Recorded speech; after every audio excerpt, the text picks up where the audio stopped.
नवापूर तालुक्यातील चिंचपाडा गावाजवळ धुळे-सुरत राष्ट्रीय महामार्गावर रविवारी 9 मार्च रोजी उशिरा रात्री दुचाकी आणि लक्झरी बसमध्ये झालेल्या भीषण अपघातात महेश राजेंद्र निकम वय 18 वर्ष याचा जागीच मृत्यू झाला, तर त्याचा मित्र ऋषभ अतुल जैन वय 18 वर्ष गंभीर जखमी झाला. दोघे मित्र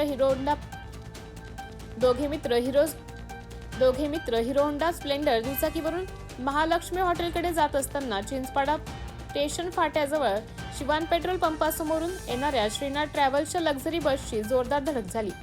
अपघात इतका भीषण होता की दुचाकी बसच्या पुढील चाकाखाली अडकून सुमारे 10 ते 15 फूट फरफटली. यात महेश निकमचा जागीच मृत्यू झाला, तर ऋषभ जैन याला गंभीर जखमी अवस्थेत गुजरातमधील खासगी रुग्णालयात हलवण्यात आले असून त्याची प्रकृती चिंताजनक आहे.